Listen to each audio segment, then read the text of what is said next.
Un des plus grands intérêts des réseaux TCP/IP, comme je vous l'ai dit, donc, c'est la résilience qui, alliée au fait qu'on soit complètement indépendant de tout ordinateur et de tout protocole réseau, va nous permettre d'avoir la possibilité de fonctionner même en cas de dégradation d'un nœud du réseau.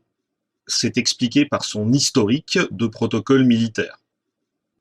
Comme vous le voyez ici, je vous ai représenté un réseau TCP/IP de façon très simple afin de vous montrer à quoi ressemblait un ensemble de réseaux TCP/IP reliés entre eux.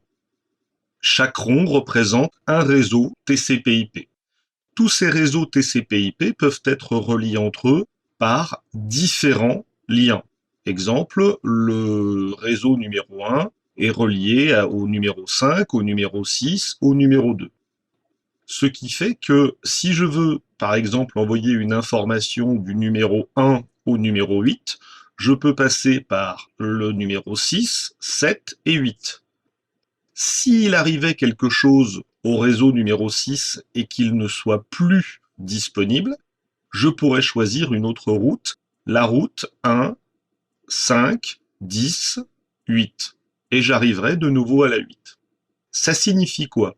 Ça signifie tout d'abord que tous ces réseaux, et en fait ce qu'on appelle les routeurs, vont régulièrement discuter entre eux pour dire, voilà, je suis telle machine et je suis capable de me connecter sur le réseau 1, 2, 3. Je suis OK, je suis prêt à recevoir. Si jamais on ne reçoit plus de nouvelles, la carte en fait va être redessinée. Si on s'aperçoit que le nœud numéro 6, on va appeler ça un nœud, donc est détruit, à ce moment-là, la carte va s'auto-reconfigurer. Et c'est donc dû à la menace d'attaque nucléaire qu'on avait dans les années 60-70, qui faisait partie donc du cahier des charges du protocole TCP/IP.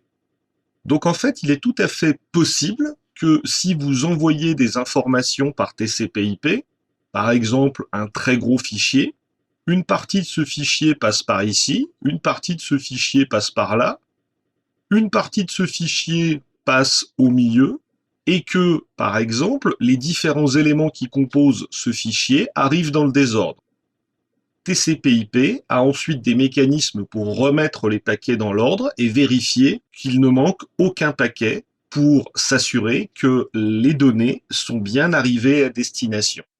Donc cette notion de résilience est extrêmement importante et nous la reverrons de façon plus détaillée lorsque nous verrons la fonctionnalité de routage.